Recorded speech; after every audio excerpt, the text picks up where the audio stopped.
The International Criminal Court is now in session. Rodrigo Roa Duterte.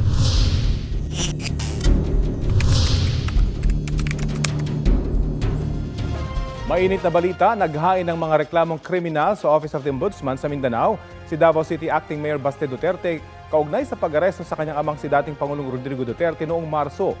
Inirereklamo niya sina Interior Secretary John Vic Remulla, Defense Secretary Gibo Chodoro, National Security Advisor Eduardo Año, Justice Secretary Jesus Crispin Remulla at Undersecretary Nicolas Felix T., mga dating PNP Chief na sina Romel Marbil at Nicolas Torre III, dating PNP Spokesperson Police Brigadier General Jean Fajardo, Ambassador Marcos Lacanilao, Prosecutor Richard Anthony Padulyon at iba pang John Does.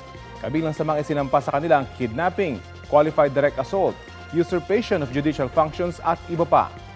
Noong March 11, arestuhin si Duterte sa bisa ng warrant mula sa International Criminal Court para sa kasong Crimes Against Humanity, kaugnay sa kanyang war on drugs.